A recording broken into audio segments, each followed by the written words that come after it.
Hi, and welcome to another edition of Z Report Live. Today we are lucky enough to have with us Aryeh Kunstler. We are in his house in Five Towns. We're here to discuss his most recent album, Our Eyes Are On You. Ki elecha einenu.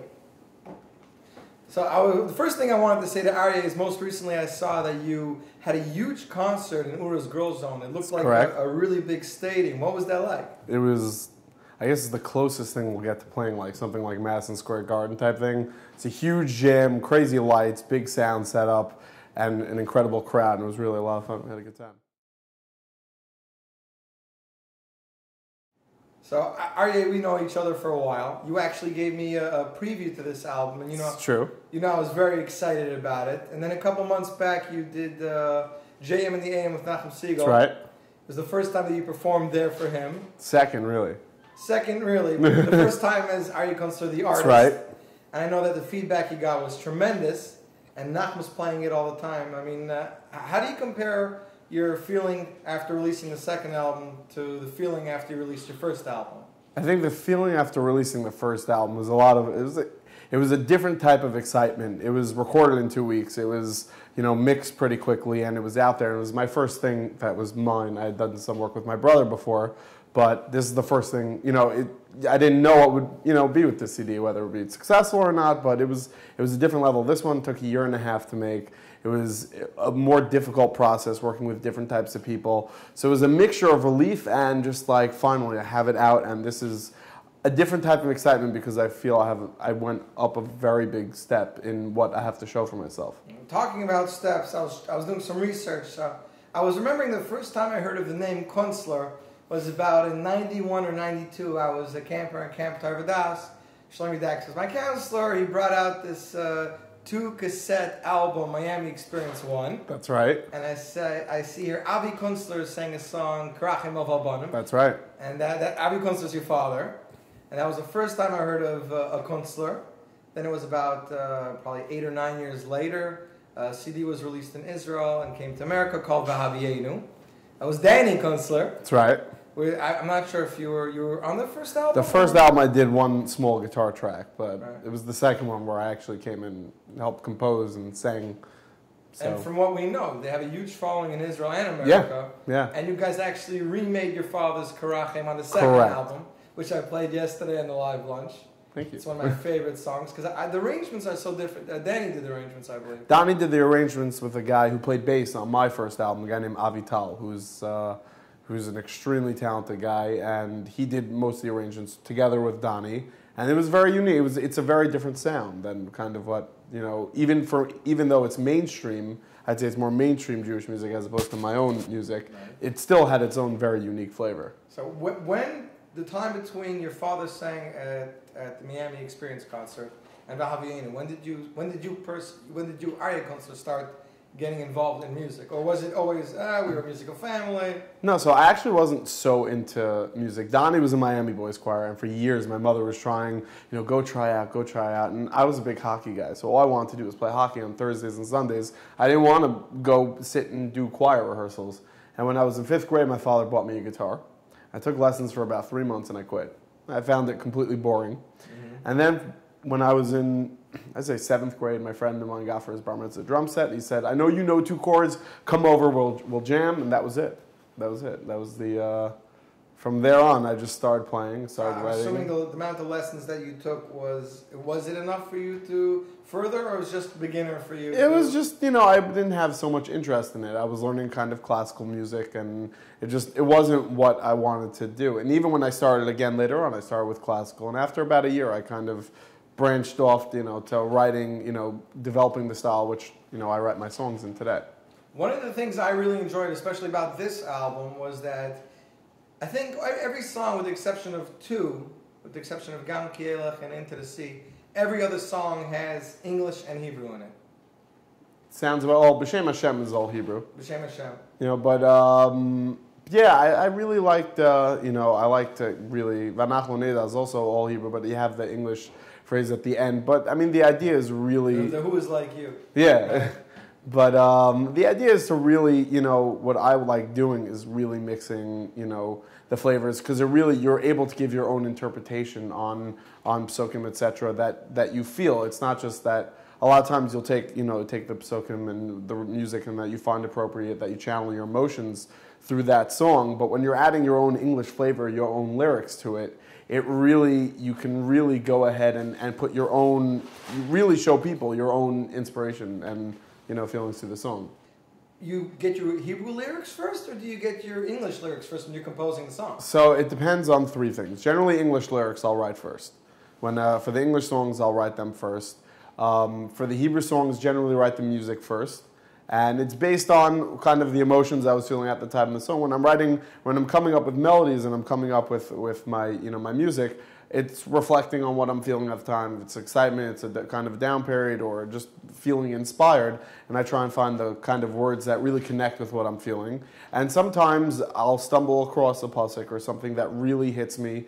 In the case of Modim, it was going through a very good period, of times, and how do you give thanks to HaKadosh Baruch Hu? So I said, it's Modim, I want to write a song Modim. So I went ahead, wrote all the English lyrics, but I knew I wanted to have Modim and Anachal Lachem there. So, so really it can go anyway. There are so many different ways, it really depends on the song. Right.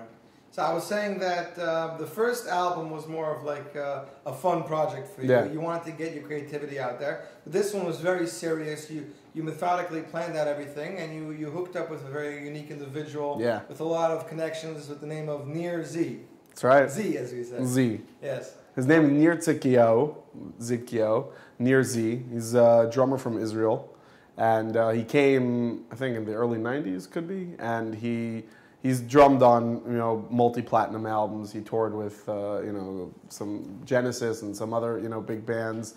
And he's got a discography that's just tremendous. And I was always a fan of his drumming. As we say, he has yichus. He has yichus, definitely.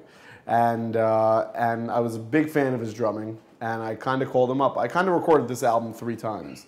I recorded very well done demos of the album in my own studio. Mm-hmm. Then I went to Israel and I tracked with Avi Avidani. I tracked most of the album drums. And I came back to America and not that it wasn't great, I needed something different. I didn't want to make Aryeh Kunstler 2. I wanted to make a totally different thing. And so later on, a couple months down the line, I called up, I got Nir's email. I emailed him, he said, come in for a meeting. And we sat there, he listened to the songs, he said, this is different, I want to produce it. So, from there, and we, took care of all the arrangements, and he brought in his people to work on this. I think Nir said the first Jewish music thing he worked on, my album was the first Jewish music piece he worked on since Mordechai ben David's Mashiach. Wow. He played that while we were still living in Israel, way back in the day. I mean, being from Israel, it's great because now he understands the Hebrew and English lyrics. Right, it was a great opportunity for me to find someone kind of in the secular world that knew the sound that I wanted, but could also understand. He understands Hebrew, and he's a very spiritual person, so he understood, where the songs were coming from and the direction I wanted to go with it. And from what I understand, and from my listening to the album, it came out very well. Yeah, definitely. So, besides Aryeh Kunstler, the artist, you're known the last year or two as also a guitar player from the Sham Orchestra. That's right. So how does that go from playing garage band to doing an album to moving up to an orchestra of that level? It was. I mean, I had been brought in for a meeting with Neshama 2-3 years ago by my very good friend Ari Boinju, who is also your lookalike. Yes. My lookalike and incredible guitar player, musician, friend.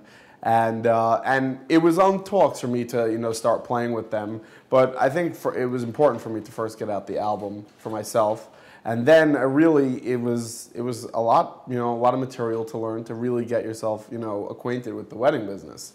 So because my music isn't mainstream Jewish music, so I wasn't necessarily familiar with all the songs that are being played there. So I spent a good 2-3 months just going over, playing along to recordings of weddings, and and I love it. I mean, Neshama is a great organization to work with. I love, you know, all the guys on every bandstand. It's great knowing that every night when you'll show up on a bandstand, it's the Neshama guys, and it's part of a family, and it's been a lot of fun. So hope to continue. I enjoy looking at Facebook the last couple of months. Neshama keeps posting these pictures of you and Ari, two guitars, being hired at weddings, playing back-to-back, switching out vocals. It looks like energy that nobody would expect. What's great about that is that, and what we're trying to do is something a little bit different. It's not often in the wedding business you get two guitar players. And Ari and I kind of sync up very well on stage. We kind of have our thing, or we slowly are developing a routine, and we're trying to make that more of an occurrence. Last week we did 2 weddings where it was both of us, and it's a lot of fun. It's a very, you have your horn sections, you have your keyboard player, your drummer, but you never have a guitar section, And what we try and do is we really try and make it a guitar section, and really adds a totally different element to a wedding and a band. So yes, I've been hearing rumors about AKB, the Aryeh Kunstler band. Yeah. And that you might be working on an album for that, or that you have a band that you play with. Does that conflict with your Neshama Orchestra? No, not really. Basically, you have I work with, my albums. I've worked with session players and producers. This album, Between Near Z, I've worked with a bass player named Jack Daly, who is incredible. In my opinion, that is also one of the biggest assets to the album, is the bass playing. A guy named Kyle Kelso. All these guys are very, top-of-the-line professional musicians, producers, engineers in the secular world. But when it comes to playing concerts, these guys they're kind of on a very big level. And I have 3 friends who have been in the band since the beginning. Right. Avidan Moskowitz, Avrami Spitz, and Eli Stamen. Avidan, who we're familiar with, because he plays, I think, for you. Yehuda Green, correct. He plays guitar for Yehuda Green. He plays drums, and he plays drums for me. Oh, really? Yeah. Interesting. So that's my band for the concerts. And what's great is during rehearsals, it's not, let's play exactly to the CD. I give everybody their own, do what you want. Be creative. Let's see where this session goes. Let's see do whatever you want in the songs, really give your own interpretation.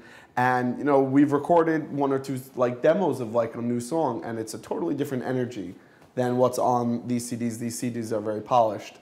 And, that's, Mirz Hashem, that's the next album I want to do, is a different entity, is the Aryeh Kunstler band. A little bit rawer, more energetic, more fun, kind of get the feeling what it's like to be, in a concert with these guys, because they're great. As far as, conflicting with Neshama, it doesn't necessarily. You just said that they're more of a band. Yeah, it's more not a wedding. It's my concerts, but I mean, we're available to do, the type of things. In Uro, we play, full dance sets in the works, so we're fully capable of doing that as well. So it's kind of 2 different entities, but that can be combined as one. I guess before we close, the one thing I wanted to discuss with you is I've been hearing through a musical grapevine that you're a guest arranger on 1 or 2 upcoming albums. Yeah. Which we can't talk about. We won't talk about. And you're also selling songs to other singers. So, I mean, how does that feel for you to break out of holding everything close to the vest? It's kind of nice. I mean, before this, it was really, I'll do like Vahavienu 3, my brother's 3rd album. I did some arrangements. My album, my first album, I totally arranged. Right. And this album, it was myself and Nir. And what was nice is from this album is that people are starting to recognize, have a kind of a unique sound. So, certain artists contacted me that said, we have a certain type of album, but we want this track just to be totally out there, different, more like your style, and, we did that arrangements. And also, as far as the composing, just being in the wedding business, certain styles rub off on you. So believe it or not, Aryeh Kunstler writes, a Heimish day. Aryeh Kunstler writes Freilach. I have some demos on my computer. Yeah. They're not this. They are not this. They're Heimish Freilachs and discos and, slow songs. And those aren't necessarily songs that I'd use for myself. Right. But I feel, that there are certain artists out there that would benefit from them. So I try and get it out there.